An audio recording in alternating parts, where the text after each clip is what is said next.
ជំរាបសួរពុកម៉ែបងប្អូនថ្ងៃនេះនេះខ្ញុំមកជិះឆ្វែលេងនៅតាមតំបន់អង្គរបន្ទាប់ពីភ្លៀងហើយមួយមេពីរមេគឺបរិយាកាសស្រស់ស្អាតខ្លាំងមែនទែនហើយខ្ញុំក៏មិនបានទៅណាឆ្ងាយដែរក្រៅពីឆ្វែលវងតូចវងធំមើលទេសភាពនាដើមរដូវវស្សាណាបងប្អូនហើយតេតងជាមួយអាកាសធាតុក៏វាសមរម្យដែរហើយក៏មានភ្ញៀវជាតិក៏ដូចអន្តរជាតិក៏មកលេងតាមប្រាសាទច្រើនដែរទោះបីមកដល់ពេលនេះគឺខែឡូប៉ុន្តែនៅតែមានភ្ញៀវមកហូហែដែរវាប្រសើរជាងឆ្នាំមុនណាហើយតេតងជាមួយដំណើរមួយនេះដែរគឺជិះឆ្វែស្រូបយកខ្យល់អាកាសហើយក៏មើលទេសភាពនៅមាត់កសិនហើយក៏ឃើញបងកាត់កំពុងតែពុកកាត់នាំគ្នាចែវទូដើម្បីសម្អាតផ្ទៃទឹកដូចជាស្លែស្មៅអីផ្សេងៗណាបងប្អូនខ្ញុំបានសួរបុគ្គលិកដែលកាត់សម្អាតតំបន់នេះខ្ញុំសួរថាបើសិនជាអត់សម្អាតទៅវាបែបមិនដែរគាត់ថាបើសិនជាយើងអត់យកស្លែឬក៏ដកផលិតដកអីទេគឺសបោមានផលិតមានឈូអីហើយពេលវាដោះច្រើនវាធ្វើឲ្យសម្រស់នៃទឹកតេសិនអង្គរនេះវាអត់ស្អាតអញ្ចឹងពួកគាត់ត្រូវតែសម្អាតប្រហែលជាកាត់ផ្ដាច់គ្នាណាជុំវិញមួយអាទិត្យពីរអាទិត្យម្ដងអីព្រោះពួកនេះគឺវាដោះរហូតហើយមើលតពួកគាត់ក៏អាចថាជំនាញដែរក្នុងការទាញព្រោះគាត់បោសសម្អាតតំបន់នេះរហូតហើយបន្ទាប់ពីសួរសតុគាត់ចប់ហើយក៏យើងបន្តមកជិះទៅខាងប្រាសាទបាយ័នហើយតាមផ្លូវក៏មានភ្ញៀវច្រើនដូចខ្ញុំរៀបរាប់ដំបូងចាឯងហើយតាមផ្លូវទៅប្រាសាទបាយ័នវារៀងអត់សូវស្អាតដោយសារតែគេព្យាយាមជួសជុលដាក់លូដាក់អីណាហើយវារៀងរញ៉េរញ៉ៃបន្តិចប៉ុន្តែវាអត់អីទេដោយសារតែខែចេះវាអត់សូវសម្បូរភ្ញៀវវាអត់សូវស្ទះប៉ុន្តែបើខែហើយវិញយើងធ្វើចេះវាមើលទៅវាអត់សូវល្អមើលដែរហើយទេសភាពនៅដងផ្លូវបងប្អូនអើយស្រស់ស្អាតមែនទែនហើយអាកំឡុងពេលដែលខ្ញុំមកនេះគឺចំពេលថ្ងៃគេបំពោះលោកហើយក៏ដូចជាដូនជីជាច្រើននៅវត្តក្បែរប្រាសាទបាយ័នហើយលោកប្អូនពួកគាត់និមន្តទៅ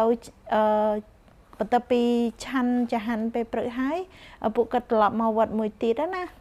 ហើយឥឡូវនេះខ្ញុំបានមកដល់ប្រាសាទបាយ័នហើយប្រាសាទបាយ័នខ្ញុំខានចូលមើលយូរហើយចូលតាពីក្មេងៗទោះបីខ្ញុំអ្នកស៊ីមរៀបមែនជិះឆ្វែរហូតប៉ុន្តែខ្ញុំមិនសូវបានចូលប្រាសាទនេះទេដោយសារតែទី1វាធំហើយទី2សម្បូរសត្វស្វាខ្ញុំរៀងខ្លាចដែរប៉ុន្តែថ្ងៃនេះខ្ញុំឆ្លៀតចូលលេងបន្តិចដោយសារតែខានចូលយូរហើយខ្ញុំចូលនោះក៏ជួបភ្ញៀវច្រើនដែរគឺភ្ញៀវជនជាតិថៃប្រហែលជា3ឡានពួកគាត់និយាយភាសាថៃទាំងអស់ណាបងប្អូនហើយមើលទៅពួកគាត់រៀងដូចជាសប្បាយរីករាយដែរបានមកលេងស្រុកខ្មែរហើយពួកគាត់ថតរូបលេងដូចបងប្អូនបានឃើញក្នុងវីដេអូអញ្ចឹងគឺម្នាក់សប្បាយរីករាយហើយខ្ញុំក៏បានថតរូបលេងមកប៉ុស្តិ៍ពីប៉ុស្តិ៍ដែរក៏ដើរមើលតាក់ទងជាមួយនឹងចម្លាក់ក៏ដូចជាថ្មថាមានភាពផ្លាស់ប្ដូរអីខ្លះហើយតេតងជាមួយនឹងប្រាសាទបាយ័នគឺនៅតែស្រស់ស្អាតដូចដើមហើយប្រាសាទមួយនេះគឺល្បីណាបងប្អូនគេអាសាមកធ្វើអ៊ីវ៉ាន់ធំនៅម្ដុំប្រាសាទមិនថាកម្មវិធីរបស់ជាតិក៏ដូចជាកម្មវិធីរបស់ក្រុមហ៊ុនផ្សេងគឺតែងតែមកប្រាសាទតំបន់ប្រាសាទបាយ័ននៅពេលដែលគេប្រចាំងស្លាយប្រចាំងភ្លើងទៅមុខប្រាសាទគឺវាបញ្ចេញសម្រស់ស្រស់ស្អាតហើយដោយបងប្អូនបានឃើញយ៉ាងឯងគឺស្នាមញញឹមនៃចម្លាក់ថ្មគឺនៅតែស្រស់ផូរផង់មើលទៅដូចរបៀបលក្ខណៈថានៅតែថ្មីរហូតណាបងប្អូនហើយពួកយើងក៏បានថតជុំវិញគេហៅថាចិនទី1ចិនទី2ណាប៉ុន្តែដោយសារតែវាក្តៅខ្លាំងខ្ញុំក៏អត់បានដើរសពគ្រប់ដែរហើយមួយទៀតរឿងមួយដែលខ្ញុំស្រាវជាងគេគឺស្វាគឺខ្ញុំខ្លាចស្វាដោយសារ nhom club ban swa về khoe ta nam chân này ha tao có mà làm ta cứ bây giờ khang mình tên hay bộ ní swa đại nào đồng bọn cố cứ vì ai thà cài tụ bay kịp chi diêm chập về ta đo bà cái chập về cài ta lại xem hay còn nào ta nào miền ấp xem tiết á vì thầm triệt bỏ swa cứ trở về lập bội hay vật tập nhom đa chung vinhประสาท บายอน ภายជាបុណ្យដំភ័យនាទីហើយក៏បន្តមកពលានជួដំរីមកញ៉ាំបាយថ្ងៃត្រង់នៅម្ដុំពលានជួដំរីគឺបងប្អូនមកដល់ឃើញកន្លែងលក់បាយថ្ងៃត្រង់មានកន្លែង3កន្លែងហើយកន្លែងទី1គឺអត់មែនជាមួយរបស់ខ្ញុំទេហើយកន្លែងទី2ហើយនិងកន្លែងទី3គឺជាមួយរបស់ខ្ញុំហើយបងប្អូនមកដល់ដឹងថាអាចសាកល្បងបានបងប្អូនដឹងមិនអត់គឺធូរថ្លៃមែនតើសាច់ជ្រូកមួយចំណោទនោះគឺតែ2000រៀលឯងហើយបាយវិញបាយឡើងឆ្ងាញ់ហើយមួយចាន1000ហើយមានត្រីមានអីធូរថ្លៃសមរម្យហើយស្រស់ល្អហើយខ្ញុំញ៉ាំមានទាំងអឡាមានទាំងត្រីអាំងសាច់ជ្រូកអាំងឡើង1គីឡូអស់តែ20000រៀលហើយញ៉ាំឡើងចង់បែកពោះតែម្ដងហើយបងប្អូនអ្នកដែលបានមើលវីដេអូនេះហើយបើគាត់មានឱកាសបានមកស៊ីមរៀបកូនរំលងបាយនៅពលានជើដំរីហើយតេតងជាមួយនឹងបាយនោះបើសិនជាបងប្អូនមកយឺតមកជួម៉ោង1ម៉ោង2គាត់មានត្រឹមតែម៉ោង8ម៉ោង9រហូតដល់ជួម៉ោង12ខ្ញុំធ្លាប់តែញ៉ាំកន្លែងគាត់យូរហើយគឺរាប់សិបឆ្នាំគាត់លក់ប្រហែលជាជិត11 12ឆ្នាំហើយបងប្អូនខ្ញុំចាំបានថាខ្ញុំជិះកង់ជាមួយគ្រូរបស់ខ្ញុំមកញ៉ាំបាយកន្លែងគាត់ហើយឲ្យតែពេលទៅនេះគឺខ្ញុំអត់ងាយរំលងទេជិះឆ្វែលប្រាសាទគឺដឹងតាមកញ៉ាំបាយកន្លែងគាត់ហើយឥឡូវយើងស្លេះអំពីការញ៉ាំបាយគឺបន្តមកទៀតជិះឆ្វែលមកជួរប្រាសាទនិព្វានហើយបរិយាកាសនៅនេះគឺល្អមែនទែនស្ងប់ស្ងាត់ត្រង់នេះគឺបងប្អូនមើលទៅប្រហែលជាមើលថាប្រហែលជាអត់មានមនុស្សទេប្រហែលជាអត់មានភ្ញៀវទេសចរអីណាតាមក៏ប៉ុន្តែគឺគេបិទផ្លូវដើម្បីសាងសង់ផ្លូវនឹងមុខប្រាសាទព្រះខ័នខាងលិចហើយគេមានផ្លូវវាងណាបងប្អូនហើយគេឲ្យឡានចូលតែប៉ុន្តែម៉ូតូអាចបើកចូលបានបរិយាកាសល្អមែនទែនគឺខ្ញុំពេលដែលជិះកាត់ស៊ីមរៀបបានជិះកាត់វងតូចវងធំមើលតាមប្រាសាទគឺមកអារម្មណ៍ថាមានក្តីសោកអត់អាចថាទៅប្រៀបធៀបនឹងកន្លែងផ្សេងដែលដូចស្មើនៅសៀមរាបពេលដែលខ្ញុំទៅលេងខេត្តគេផ្សេងដូចកពតដូចកែបអីចេះគឺខ្ញុំមានអារម្មណ៍ថាប្លែកភ្នែកដោយសារតែខ្ញុំបានទៅលេងទឹកដីគេប៉ុន្តែបើសិនជាសួរថាខ្ញុំចង់រស់នៅតំបន់នោះអត់គឺខ្ញុំអត់ចង់រស់នៅទេខ្ញុំស្រឡាញ់ទឹកដីសៀមរាបស្រឡាញ់ទឹកដីកំណើតខ្លួនឯងខ្លាំងមែនទែនទី1បរិយាកាសល្អស្រួលរស់នៅសុវត្ថិភាពហើយទាក់ទងជាមួយនឹងមនុស្សវិញដែលរស់នៅខាងសៀមរាបគឺមានភាពស្មោះសរអត្តចរិតល្អមានភាពអធ្យាស្រ័យឲ្យគ្នាទៅវិញទៅមកខ្ញុំអត់ដឹងម៉េចខ្ញុំរំថាខ្ញុំចូលចិត្តអ្នកគ្រប់គ្នាដែលរស់នៅក្នុងខេត្តសៀមរាបខ្ញុំចំណាំមើលពេលដែលខ្ញុំឃើញពួកគាត់ដែលមកពីខេត្តផ្សេងគាត់សរសើរដូចគ្នាគាត់សង្កេតថាអ្នកដែលនៅខេត្តផ្សេងមកនៅសៀមរាបយូរទៅអត្តចរិតឆ្លងតាមអ្នកសៀមរាបទាំងអស់ទាំងភាព slot boat ភាពមាន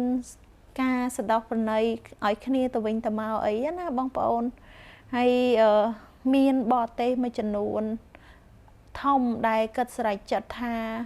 គាត់ចូលនិវត្តន៍ឬក៏ចូលអត្រែតនៅក្នុងប្រទេសកម្ពុជាហើយគាត់រើសយកខេត្តសៀមរាបជាពិសេសខ្ញុំឃើញវីដេអូរបស់គាត់ដែលគាត់បង្កើតឡើងនៅក្នុង YouTube ដែរគឺគាត់និយាយអំពីទឹកដីសៀមរាបមិនថាខ្មែរដែលគាត់បានរស់នៅប្រទេសអាមេរិកហើយគាត់ត្រឡប់មកចូលនិវត្តន៍នៅទឹកដីសៀមរាបវិញសម្រាប់ខ្ញុំគឺខ្ញុំស្រឡាញ់ទឹកដីសៀមរាបខ្លាំងមែនទែនរកពីអ្វីដែលប្រៀប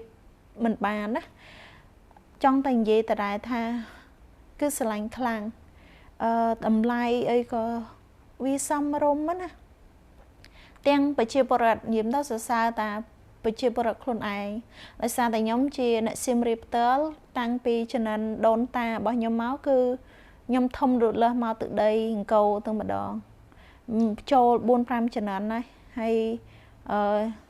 ពេលដែលខ្ញុំជិះឆ្វែលវងតូចវងធំគឺខ្ញុំអត់ដែលមកអារម្មណ៍ថានឿយណាយក្នុងការមើលទេសភាពនៅក្នុងខេត្តសៀមរាបទោះបីខ្ញុំអត់មានលុយ1រៀលនឹងកប៉ៅបងប្អូនក៏ខ្ញុំនៅតែអាចជិះឆ្វែលបានហើយរំសាយអារម្មណ៍ទៅតាមទេសភាពតាមដងផ្លូវណាបើនិយាយឲ្យវាមែនតែនទៅទឹកដីសៀមរាបគឺស្រួលរស់នៅបងប្អូនទោះបីការងារខ្លះវាទទួលបានប្រាក់កម្រៃឬក៏លុយខែតិចមែនប៉ុន្តែទំនិញអីក៏វាធូរថ្លៃជាងនោះដែរបើសិនជាយើងប្រៀបជាមួយអ្នកអំពេញវាអត់ដូចគ្នាទេលុយខែវាថ្លៃប៉ុន្តែទំនិញអីគឺខុសគ្នាណាឧបមាថាចេះនៅអំពេញលុយខែ3-400តែផ្ទះជួលមិនមែនមកបន្ទប់មួយខែ30ឬក៏40នៅបានទេណាប៉ុន្តែសៀមរាបនៅបានបងប្អូននៅបានហើយនៅបានច្រើនអ្នកទៀតយ៉ាងច្រើនគឺ3នាក់អញ្ចឹងយើងយក3នាក់ទៅចែកគ្នាទៅយើងរាយលុយគ្នាតែម្នាក់20រៀលក៏យើងនៅបានដែរហើយតេតងជាមួយនឹងចំណីអាហារហូបចុកខ្លះវាថ្លៃមែនខ្ញុំទទួលស្គាល់ថាកន្លែងខ្លះវាថ្លៃបើសិនជាយើងចូលកន្លែងប្រេនប៉ុន្តែបើសិនជាបងប្អូនចូលកន្លែងលក់បែបជាកាត់លក់នៅតាមផ្ទះគឺធូរថ្លៃនិយាយអាក្រក់ស្ដាប់ថាថោកមែនតើណាសឹងថាបើបងប្អូនយកលុយ10000ណាទៅចាយទៅចំគោលដៅគឺញ៉ាំបានមនុស្ស3-4នាក់បើមិនជឿទេបងប្អូនអាចមកលេងសៀមរាបហើយមកលេងតំបន់ខ្ញុំបានប្រហែលលក់នៅកន្លែងខ្លះគឺសិតតាមួយដុំ1000 1500ទៅ2000តែនៅខាងភូមិខ្ញុំ500ក៏ចាយបានដែរណាបងប្អូនហើយកាទៀវអីកាទៀវកាត់មួយចាន2000មួយចាន2500បើបងប្អូនទៅលេងមកលេងខាងសៀមរាបមកខាងបដាមកគឺធូរថ្លៃមែនហើយអា local food នេះគឺធូរថ្លៃរបស់គេមែនណាបងប្អូនបបរមួយចាន2000ហើយហត់ឡើងចង់បែកពោះហើយបើយើងនិយាយគឺគេអត់ជឿទេលុះត្រាតែបងប្អូនចំណាយពេលជិះឆ្វែលលេងទៅហើយសៀមរាបខ្ញុំនិយាយថាអស់ស្រួលត្រឹមសៀមរាបហើយបងប្អូនចង់បងប្អូនជិះម៉ូតូចុចទូរស័ព្ទកាន់កាបូបលយមិនក៏មានចោលណាគេមកកញ្ឆក់ដែរព្រោះឆក់អត់រួចឆក់ទៅវាប៉លិសគ្រប់ច្រកវាសុវត្ថិភាពវាលយត្រង់អាកន្លែងចំណុចនេះហ่าបងប្អូនពេលខ្លះបើសិនជាយើងអត់លុយហើយយើងរស់នៅទីកន្លែងដែលមានសុវត្ថិភាពគឺមកអារម្មណ៍ថាវាសន្តិភាពផ្លូវចិត្តដូចគ្នាប៉ុន្តែបើសិនជាបងប្អូនលុយឆាយទៅនៅរបៀបដូចបំពេញហើយរស់នៅដោយអត់សូវមានសុវត្ថិភាពក៏ពិបាកដែរខ្ញុំអ្នកសៀមរាបគឺខ្ញុំសរសើរតែទឹកដីខ្លួនឯងខ្ញុំនិយាយតាមត្រង់ហើយបងប្អូនខ្លះនិយាយថាអើយបើអត់ពេញចិត្តអំពេញក៏មិនបាច់ complain ទឹកដីអំពេញប៉ុន្តែវាជារឿងពិតណាក៏គេដឹងណានិយាយចុះនិយាយឡើងទៅវាដូចមកអារម្មណ៍ថាបែអូហូស្ទឹងទៅដល់ណាដល់ណីណាបងប្អូនឥឡូវយើងត្រឡប់មកមើលអាទេសភាពព្រៃឈើនៅតំបន់ដងផ្លូវវិញនិយាយរំទៅព្រៃឈើដូចជាអង្គរៈប្រាសាទចាញ់បងប្អូនមើលថ្មប្រាសាទត្រូវការព្រៃឈើដើម្បីទប់ហើយក៏ធ្វើឲ្យអាថ្មនោះបន្តឲ្យមានសុខភាពល្អហើយបើយើងនិយាយឲ្យចំព្រៃឈើតំបន់អង្គរវាជួយរក្សាសំណើមក៏ដូចជាជួយការពារថ្មប្រាសាទដែរព្រៃឈើនៅតំបន់អង្គរគឺពេលជិះហើយគឺតិចស្រួលហើយទប់អារម្មណ៍កុំឲ្យវាមានអាខ្យល់កត្រាក់របៀបប៉ះពាល់ដល់ប្រាសាទណាហើយតេតងជាមួយនឹងដើមឈើនៅជុំវិញនេះដែរក៏មានតួនាទីសំខាន់ដែរការពារប្រាសាទកុំឲ្យវាប៉ះរបៀបដូចខ្ញុំនិយាយមិញថាដូចខ្យល់ណាអញ្ចឹងហើយញាធរអប្សរាកាត់រៀង strict ដែរឬក៏កាត់រៀងតឹងរឹងក្នុងការពារក៏ដូចជាកាប់បានជួយដាំដើមឈើបន្ថែមនៅក្នុងអូសៀនជាតិអង្គរណាបងប្អូនហើយដូចបងប្អូនមើលគឺខៀវសង្ងាត់ទាំងម្ដងមើលហើយគឺអារម្មណ៍ស្រស់ស្រាយហើយប្រជាពលរដ្ឋខ្មែរទូទៅដែលពួកគាត់បានមកទស្សនានៅខាងខេត្តសៀមរាបគឺគាត់សប្បាយចិត្តពេលដែលជិះឆ្វែលដូចខ្ញុំជិះឆ្វែលចាញ់បងប្អូនអាចជួលកង់ឬក៏ជួលម៉ូតូក៏បានជិះដូចខ្ញុំជិះ មួយយឺតដើម្បីបង្ហើរអារម្មណ៍ទៅតាមព្រៃព្រឹក្សាតាក់ទងជាមួយនឹងព្រៃអង្គរវាមានតម្លៃខ្លាំងចំពោះរមណីយដ្ឋានមួយនេះដូចខ្ញុំបានរៀបរាប់ពីដើមមកគឺរមណីយដ្ឋានអង្គរមិនមែនមានតែថ្មប្រាសាទដើម្បីឲ្យភ្ញៀវទេសចរមើលហើយតាក់ទាញភ្ញៀវឲ្យយល់ដឹងពីប្រវត្តិសាស្ត្រទេប៉ុន្តែវាក៏អាចជាគេហៅថាព្រៃឈើក៏វាជាសក្តានុពលដ៏អស្ចារ្យមួយដែលតាក់ទាញភ្ញៀវឲ្យមកកំសាន្តខេត្តសៀមរាបកាន់តែច្រើនបើសិនជាបងប្អូនជិះរដូវវស្សាដែលភ្លៀងហើយឬក៏កំពុងតែភ្លៀងណាបងប្អូនគឺមកអារម្មណ៍ថាអូយស្រស់ស្អាតខ្លាំងមែនទែនត្រជាក់ចិត្តត្រជាក់អារម្មណ៍ព្រៃឈើគឺរួមបញ្ចូលគ្នាជាមួយប្រាសាទហើយនឹងសមាគមមនុស្សរហូតคล้ายជាអត្តសញ្ញាណមួយនៃរមណីយដ្ឋានអង្គរជាពិសេសទឹកដីសៀមរាបមួយនេះហ่าបងប្អូនហើយបើតាមអាជ្ញាធរជាតិអប្សរានៅក្នុងឆ្នាំ2006ព្រៃឈើនៅក្នុងរមណីយដ្ឋានអង្គរគឺមានទំហំប្រហែលជា4585ហិកតាហើយរយៈពេល10ឆ្នាំក្រោយនេះអាជ្ញាធរអប្សរាក៏បានដាំបន្ថែមដូចជាប្រហែលជាចំនួន100ជាសំទោសបងប្អូនគឺ1000ហិកតាជាងដែលតេតងជាមួយនឹងព្រៃឈើនេះមិនមែនរូបដែលខ្ញុំថតមិញណាបងប្អូនគឺមានកន្លែងច្រើនទៀតជិះតាមតំបន់មួយជួរគេហៅថាប្រាសាទនេះប្រាសាទតាសោមគឺសិតតែជាដើមឈើដែល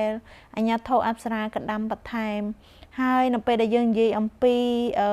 ភាពប្រសិទ្ធតងគ្នារវាងដើមឈើនិងប្រាសាទវាមានគុណសម្បត្តិនិងគុណវិបត្តិដើមឈើច្រើននៅពេលដែលភ្លៀងខ្យល់មកវាប៉ះពាល់ដល់អ្នកដំណើរប៉ុន្តែក៏វាមានគុណសម្បត្តិជួយថែរក្សាឲ្យប្រាសាទវាស្រស់ស្អាតមើលទៅវាមានខ្យល់អាកាសល្អហើយឬវាអីរបៀបថាជួយចាក់ទប់ប្រាសាទអីដែរហើយតេតងជាមួយនឹងបញ្ហាទាំងពីរនេះវាទៅទន្ទឹមគ្នាយើងអត់អាចនិយាយថាវាល្អ 100%ទេបងប្អូនហើយសង្ឃឹមថាបងប្អូនចូលចិត្តវីដេអូមួយនេះហើយខ្ញុំនឹងព្យាយាមថតហើយក៏បង្ហាញអំពីរមណីយដ្ឋានដែលស្ថិតនៅក្នុងខេត្តសៀមរាបក៏ដូចជាទីកន្លែងផ្សេងណាហើយក៏ទៅតាមអ្វីដែលខ្ញុំអាចធ្វើបានព្រោះជាក់ស្ដែងទៅខ្ញុំក៏អត់សូវមានពេលវេលាដែរគឺឆ្លៀតថតឲ្យបងប្អូនខ្មែរយើងជាពិសេសពួកគាត់រស់នៅក្រៅប្រទេសដូចជានៅខាង USA ឬក៏ប្រទេសផ្សេងអ្នកខ្លះគាត់ចូលចិត្តមើលទេសភាពក៏ដូចជាស្ថានភាពស្រុកខ្មែរឥឡូវនេះណាបងប្អូនហើយខ្ញុំសូមអរគុណបងប្អូនទាំងអស់គ្នា